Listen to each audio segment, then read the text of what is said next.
Hello, good evening, and welcome to the Sunday Night Breakdown.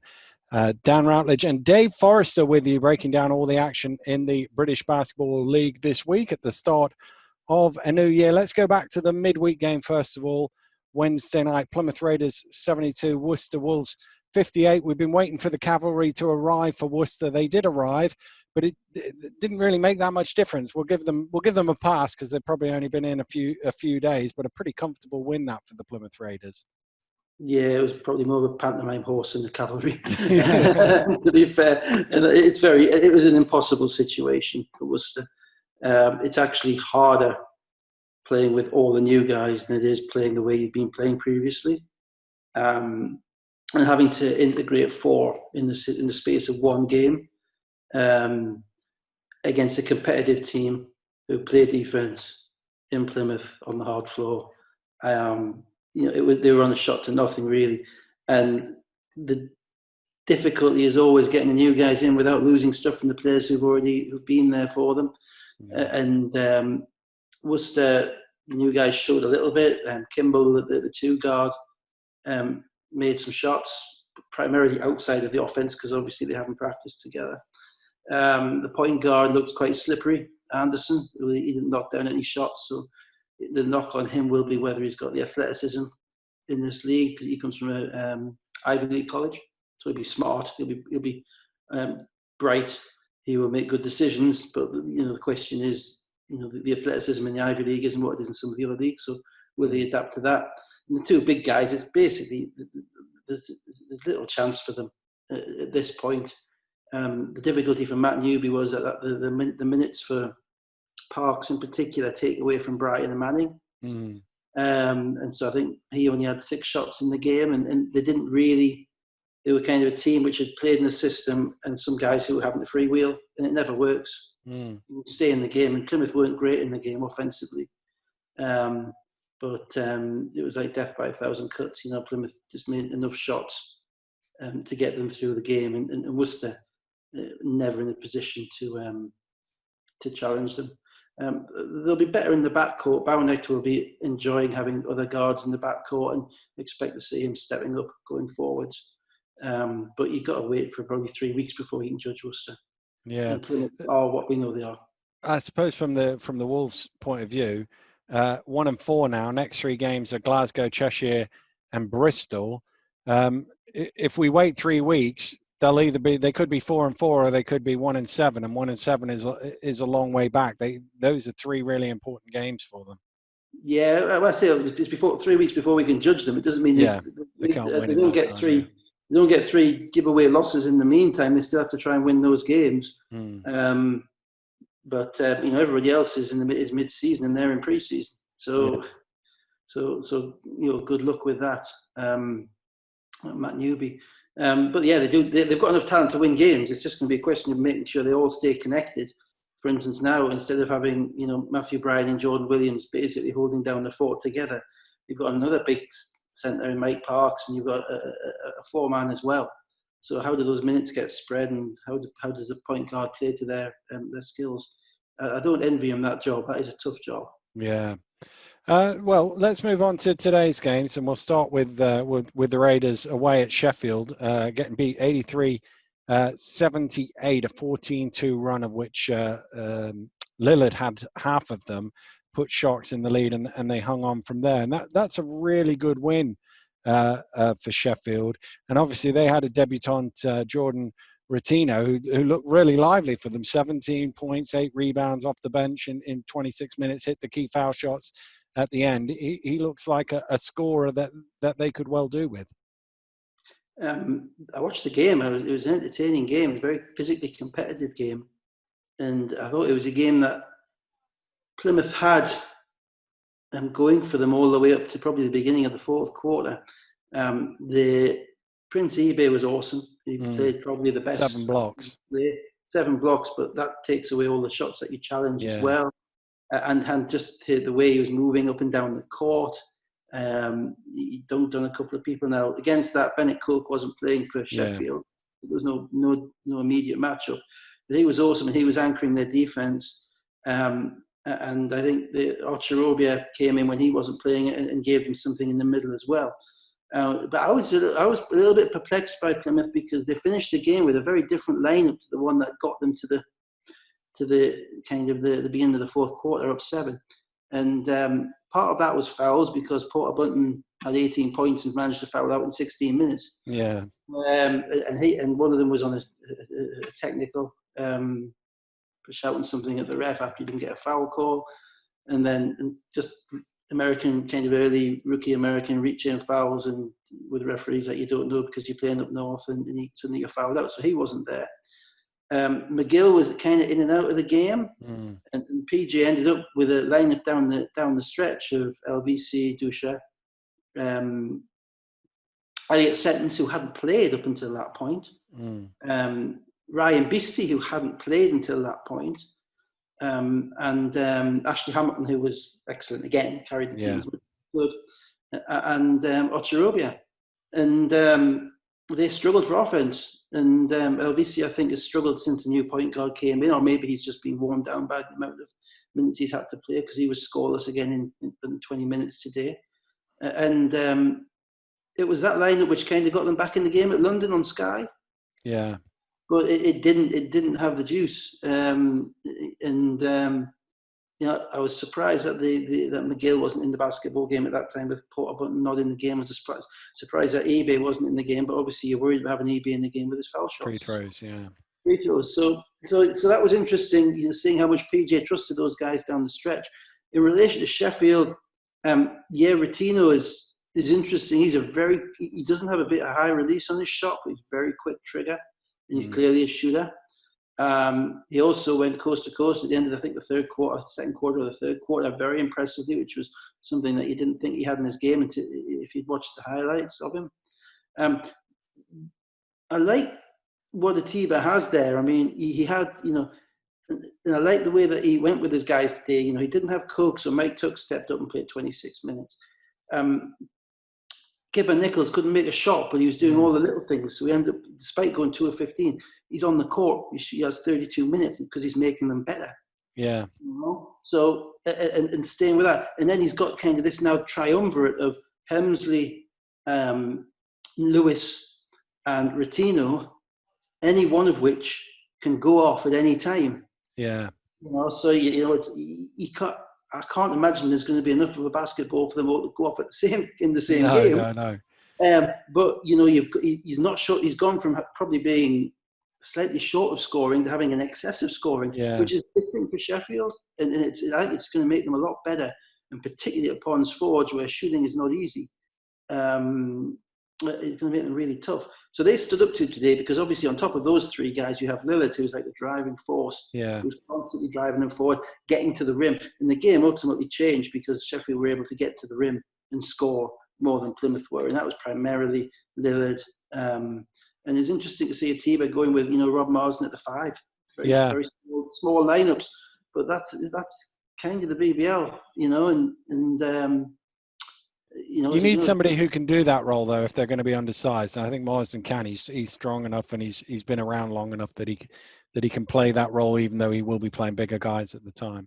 Yeah, you got to hold it down. But no, it was a really good win for Sheffield. I think, you know, it's one of those kind of point direction wins. Sometimes if you win it, you're 2 steps forward, and if you lose it, you're 2 steps back. Yeah. You know, and they got it. Plymouth will be fine. They're still figuring out, I think, McGill. Yeah. And how he works in Porter. 3 of 11 shooting today, 16 points though, so got to the foul line.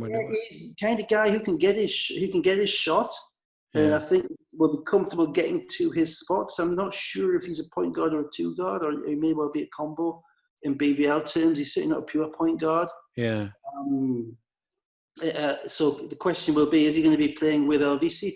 Is he going to be playing with Porter Bunton? With Viaro? You know, what lineups are going to work, and are they going to go small with 3 of those guys on the court to give them a bit more scoring, which is something that you might have to look at. And then therein is the challenge, as we touched on with Worcester, bringing somebody in as an addition midway through. Is you've got used to rotations at that point, and you're now trying to work somebody else in. Yeah, absolutely. So let's move on to Rocks against the Phoenix. Glasgow 64, Cheshire 75. I mean, Nick's led for most of the game. They look pretty comfortable. Another big double-double from Jimbo, 20 and 12. You expect one of the two guys in the backcourt to come up with 20 points because that's the makeup of that team. I think last week in the podcast you said the question for Rocks is still going to be scoring, and it certainly looked that way tonight. 64 points. You can win a couple of games a season at 64, but you won't win a ton.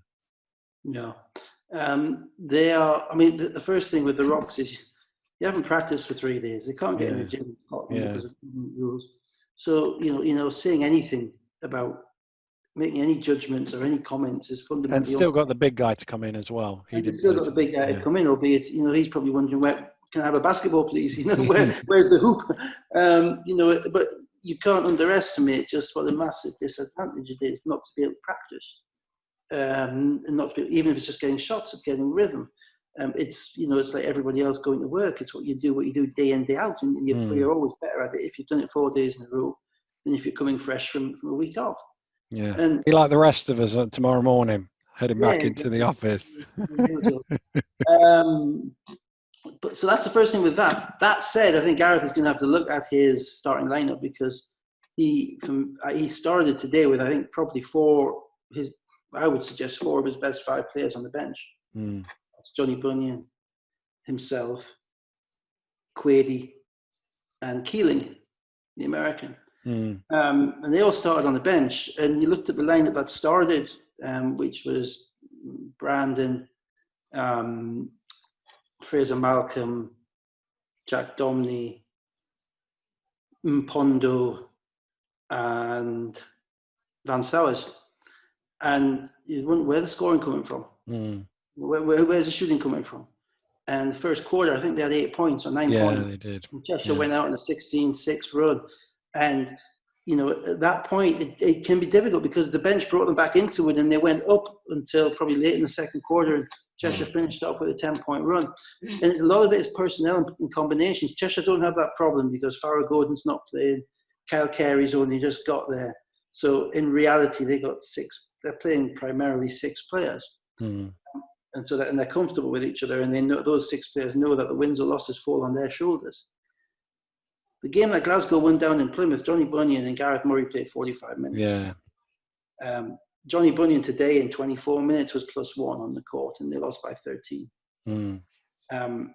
I think Keeling is a guy who could literally light up the league after a few weeks if he gets into the system, he gets to practice. He could light up the league scoring. He could easily win the scoring title in the league. I'm not sure that either Mpondo or Brandon. Well, put it this way: if Brandon is playing 12 minutes, and if your starting point guard's playing 12 minutes, he shouldn't be a starting point guard. If your starting 2 guard's playing 12 minutes, he shouldn't be a starting 2 guard. So guys can have to look at that and figure out, so at some point in time, just like you did at Plymouth, you have to draw a line in the sand and you have to say, these are my guys. This is the level that we're playing to. We're going to be playing at this level from the beginning of the game. And if you want to get in the game, you're going to have to live up to that level. Yeah. Because it's one thing bringing a number of guys off the. I think Fraser Malcolm. Obviously he's part-time school teacher. He started the game, played 27 minutes. 0 of 1, didn't score. 0 of 3, something like didn't score. So they have personnel issues which will make them better, and the big guy will make them better.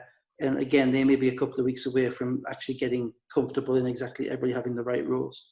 Cheshire, Karen Ross is just a player. There is going to be a time. He had 26 points and 8 assists today, or something like that. Yeah. They only scored 74.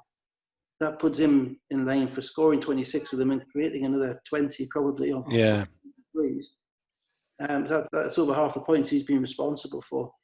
And they run a fairly egalitarian offense, and they move the basketball around. They bring the bigs up, try and get it down low into Jimbo.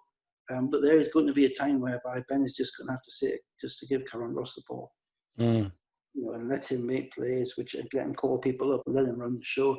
Because Mike McCall is the best off guard you can imagine in those circumstances, because he can come in, he can handle the basketball, and Ross is tired. He can make shots, he can go off himself. But that team is unquestionably Ross's team, Mm. and they'll be better for that. When they need a big shot in that game today, he produced it. Yeah. And finally, let's move on to the late game. Leicester against London, the game I was obviously at. Leicester 73, London 74. And my takeaway from that game is that is a game Leicester has to win. Has to win. Up 5 with 45 seconds to go. You've got a chance to put them on 2 losses. You stay undefeated.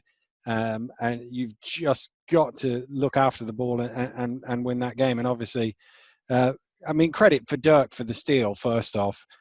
Steal and dunk to make it I think it made it a 3-point game. But then on the inbound, it ends up in the centre's hands on his own foul line. Turnover, layup. Yeah, I guarantee you Rob wants that back. Because if you watch that back, because it was the first time in the game that London had got a run out, and basically Dirk just shot a passing lane, intercepted the basketball, and he's there for a dunk. But because of that, everybody else is in the front court. Yeah. Apart from Gino Crandall, because Gino Crandall's the last man back. Yeah. Gino Crandall takes the ball out on the baseline. Gino Crandall beckons to somebody to come and take the ball out so they can throw it to him. Yeah. But there's nobody there in time. So he has to throw the ball in. Now Connor comes back on the wing, but Connor's being face guarded. Yeah. But Jamel comes back. He catches it in the corner. Well, he doesn't really want it there. He's not that comfortable there. He can't get it back to Gino, so he drops it into the hands of Nelson Henry, and Liggins makes a great play. Yeah. Liggins makes a great play. He is active. He is aware. He's like a vulture pouncing, steals the basketball, layup game. But the reason Rob wants that back is because Rob wants that timeout. Yeah. At that point, because he called the timeout. He had 2 timeouts left at that point. Yeah. And we were up by after Dirk's steal. 3. Yeah, they were up by 3 with 40 seconds left. He gets a timeout then instead of getting it when they're up by 1, and the whole game is entirely different. Yeah. And sometimes things just happen too quick. Yeah. One moment you're scoring, next minute your guy's putting the ball in, as soon as the ball's in your dead. But then again, if you go back to it's a game of 2 timeouts, and if you go back to the second quarter, London had the opportunity to put the game away. Yeah. But Vince had called his second timeout early in the second quarter. And after that timeout, London came out and went on a run. And I think finished off with Ware penetrating to Park for the layup. And London's up 13. 13 it was, yeah. We've got no timeouts left. And what happens is Leicester comes straight back. 11 in a row. 11 in a row. And, London got some tired players out there, but you can't stop the game for a substitution on a made basket. You could stop it at any point on a timeout. And he didn't have a timeout left to kill that run, which basically gave Leicester life in the game. So again, it's always extraordinarily difficult to know when to call your timeouts. But you're leaving yourself without a timeout for 8 minutes in the second quarter leaves yourself vulnerable to that type of run. So that was kind of the techie coachy thing. Looking at the game itself was thoroughly fascinating. Yeah. Fascinating game, because both teams have played each other enough to know each other, but not to be able to entirely stop each other. That'll be 3 more games down the line. And the game I thought was, and the best thing about it was, it was a good game because the best players in each team were the players that won the game. The players that the players that put their teams in, they stepped up. The guys who do things well, week in, week out, who are better than everybody else, they were noticeable in the game. And that's how it wasn't some bench guy coming in and going off 30. So, starting point, the first 3 quarters, the game was London's game. It was London's place. They'd done everything they needed to do in relation to neutralising Leicester. They didn't let Nelson Henry get off. Nelson Henry touches the ball probably 4 of their first 6 offences. He touched it today, but he couldn't finish. He couldn't finish because he was catching the ball 18 feet from the basket. He was having to work. He's having to take 3-4 dribbles to get in the post. He is less efficient on 3 or 4 dribbles than he is if he catches the ball 6 feet from the basket on 1 dribble. So he was never quite in rhythm. He comes out early. And what it was with Leicester throughout the first 3 quarters, really, it was like guys who were individually taking turns. So it was Corey Johnson at the beginning. And then Connor Washington came in and gave him a massive spark. And then in the second quarter, the kind of, when they got on their run, the team got onto a bit of a run, and again, William Lee really stepped up. And then the third quarter, it was a Crandall show. Individually, they were all doing their best. All their main guys were doing their thing to try and drag their team into the game, and they did. And then the beginning of the fourth quarter, London got tentative. They stopped. Justin sat down about 2 minutes ago in the third quarter, and that does change the dynamic of the team. Yeah, big time. And Jamel really got into DeAndre Liggins. So he wasn't an out for them. He was having to work as well, because Jamel's one of the few guys in the league who has the combination of athleticism and length to defend him. And then I think the first play of the fourth quarter, down the right wing, Kevin Ware knocked somebody over. Everybody fell over.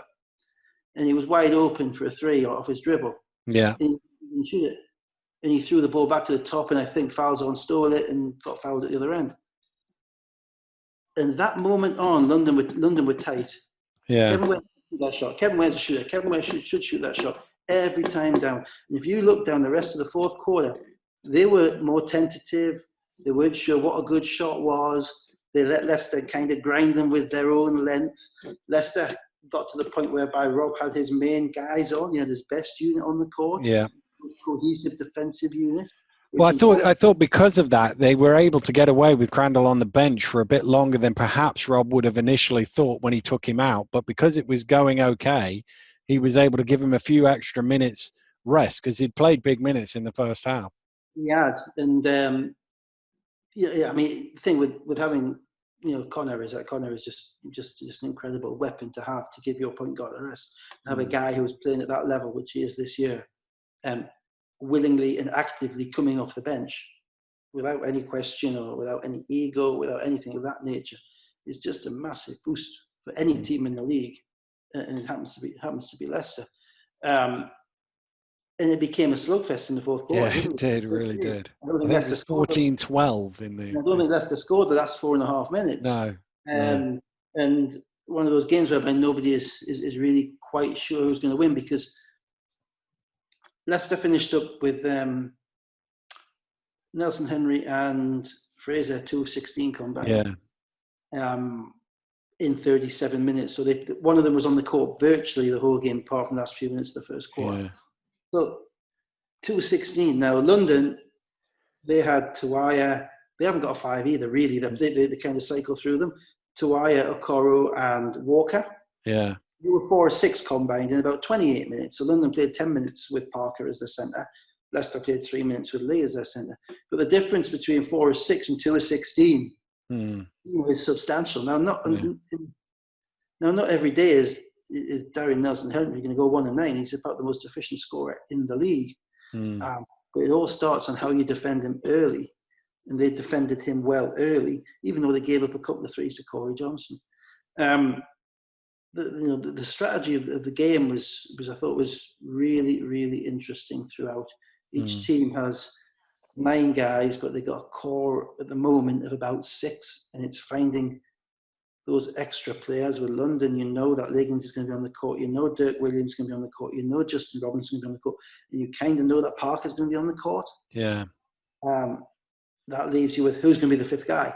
Yeah, and he was throwing it about, and sometimes it was a big, sometimes it was Dangakodo. Dangakodo, Tawai, it could be a big, it could be Dangakodo, it could be Ikinwin, it could be a middle guy, and that all it could. But what they don't have yet, and I think they're going to get to the next level, they're going to need it, is to have any degree of cohesion between Robinson and Ware.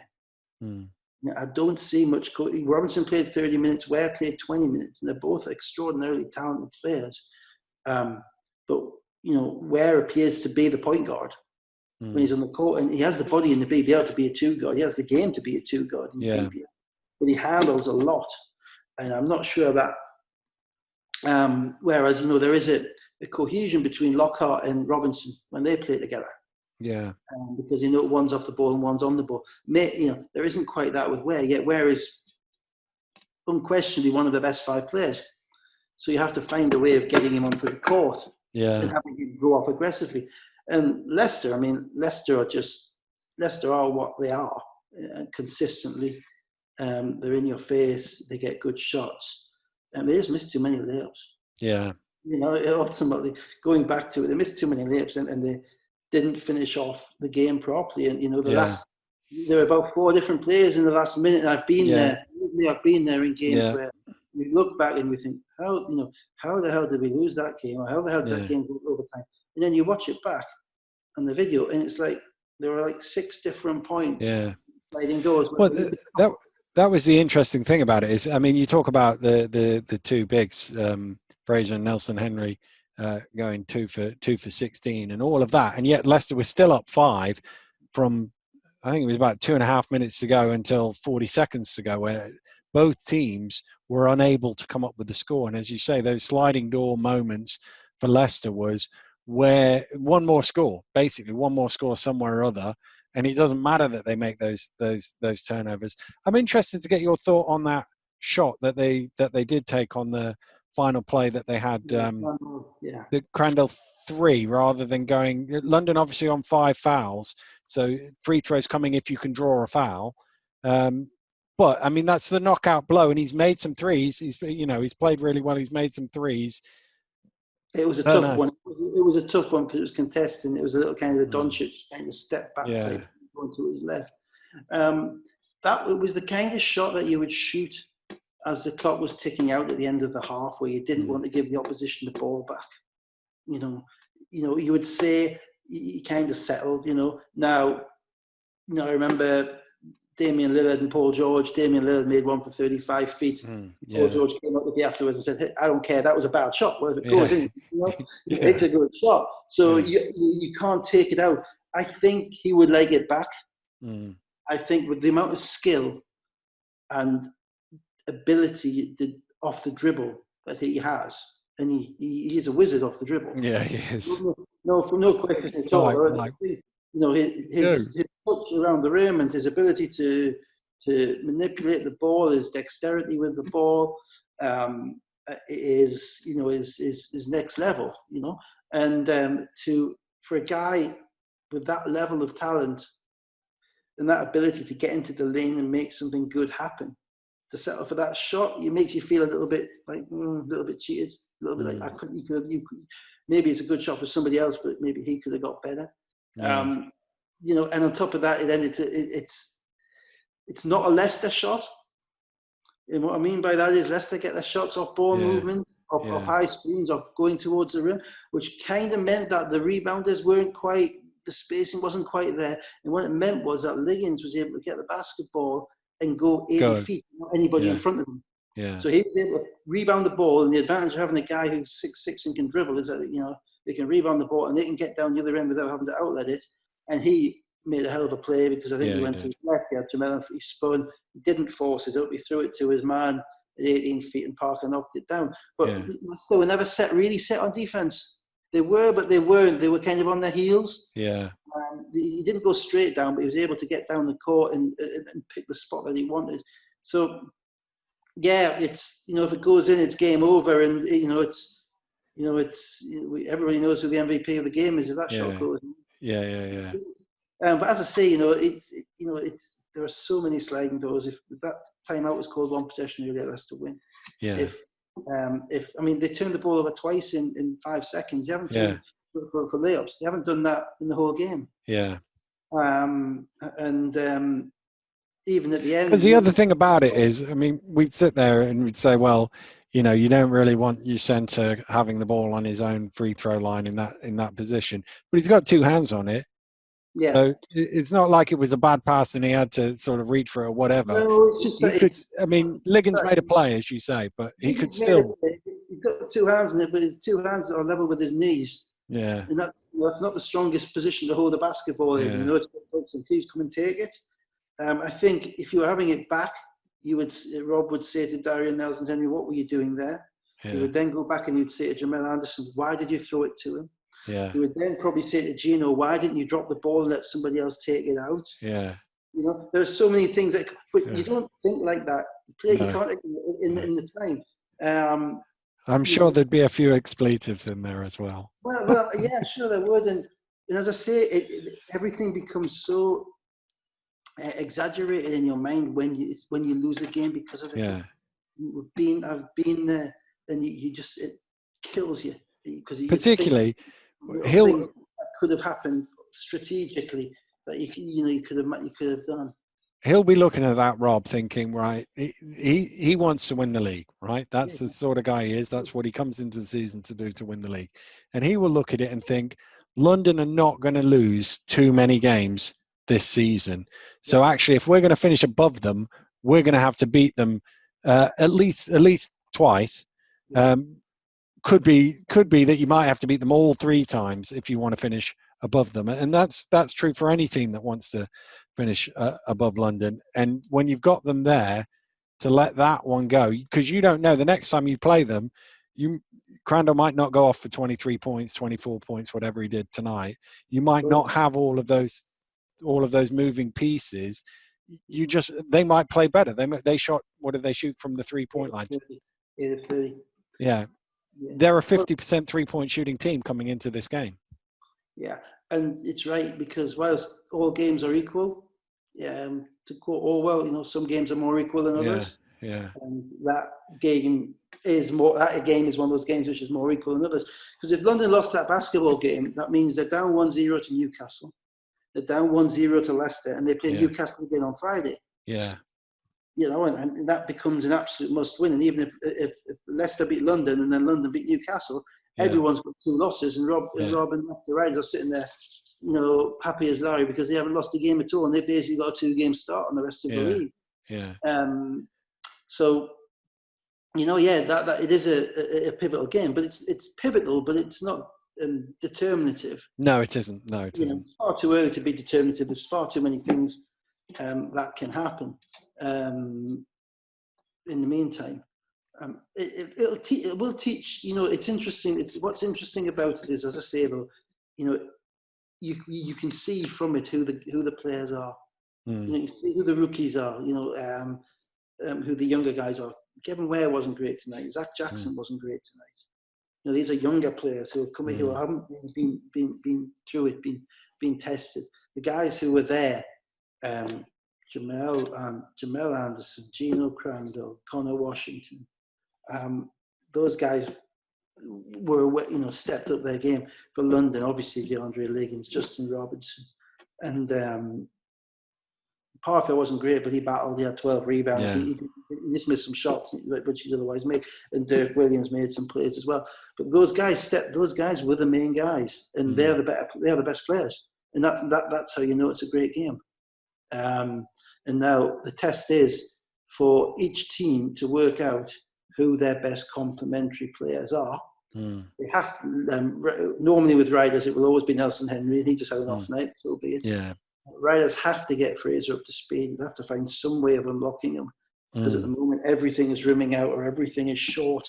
And it doesn't quite fit. Jackson's a guy, I think, who's a rookie who will have games like that, and will have other games where he goes off and he scores extremely effectively. And obviously Johnson is is hot or cold. Streak. Yeah. He can win you a game in 10 minutes. London, they got to decide, who's their next guard. Are they going to play small? Are they going to play big? Because they played at times with 3 guards, and yet they had 3 centres in the game at various times as well. Yeah. And that must be quite disorientating as a player to figure out, what spot am I playing now? I like them with Parker at the 5. Yeah. I think Parker at the 5, they're seriously tough. Because they've got so much length on the wing, and Liggins and Ware when he's playing, and Dirk Williams, that they don't necessarily. It's almost like old style big work. Yeah. 7 foot tall. No. You've got the length and athleticism. That means you don't need the height. Yeah. Now Tuaya helps because he sets decent screens and he's finishing better. He's finishing well. He is. Yeah. And of course, Falcone. After that, you've got Walker, who's a stretch 5, basically, and then Okoro, who's your guy to chop up the middle. And they're all slightly different. And he's got to figure out which one of them he wants to play. He's also got to work out whether Mullins is coming back. Yeah. If Mullins comes back, then that team then just goes subject to appropriate level of integration within the group. Yeah. That team goes to a whole different level. It does, yeah. Like him. So yeah, it'll be interesting. Big games coming up though. We've got as I said, I think Worcester on Friday night. Yeah. London play Newcastle on top of the table. Clash then after that on Tuesday. It's Newcastle Leicester in the cup semi-finals. In the cup. Yeah. So we'll know probably by the end of next week after next, where the initial who's won the first part of the season. Yeah. Yeah, that's the other interesting thing about it, and it's probably time to wrap up, but just normally at this stage we've got an idea of there is a clear team that in the first half of first up to Christmas, because we're obviously a few weeks late starting, clear, but you'd assumed that London would be that team, and yet they haven't quite yet been, but as you say, in 2 weeks' time they might be top of the league and in the cup final. And that's generally how you determine it. Yeah. Where are you? How many? Not so much are you top of the league. How many losses have you got in the league? Yeah. Starting point. And it's very rare that it's not. It's pretty rare. Certainly when I was involved, that generally the best teams got to the cup. The best teams early on got to the cup final. Yeah. It was generally a really good indicator. Not so much the trophy. The trophy kind of you never knew. Yeah. Run depending on the draw, but in the cup. If you were playing well early season, you expected to be in the cup final. And obviously, there's also two-legged semi-finals then, which made it more likely the better team would win. Yeah. Not necessarily the case this year, because thankfully we have one leg, which is good. Yeah, single leg makes it more likely for the underdog. And I know pretty much everybody in the league is looking past Manchester and assuming that London's going to win that game. But over 40 minutes, they've shown that they can put it together. Yeah, absolutely. And it also means that that there's no subplots, there's no looking over your shoulder, there's no holding anything back in the first leg or anything like that. Because you never want. We play two-leg games. You never want to show everything in the first leg. You always want to hold something back. And also, hopefully the best players will decide. So we'll get to see Fletcher go up against Crandall. And Gordon to go up against Lee, who incidentally played together in Germany, so they know each other's game. And the same with Manchester. We'll see Hexham go up against Liggins and Brady go up against whoever those guys are. So it's going to be really good fun, and it's going to be one game. And you make the plays, you keep it cool, keep your composure, because there's no tomorrow. First legs of semi-finals were always weird. Yeah, they were. Yeah. Right, that will pretty much do us for this Sunday evening. Dave, thank you once again for your time and insight. Dave and I will be back next Sunday with the latest from the British Basketball League. But for now, have a great week. See you next week. Goodbye.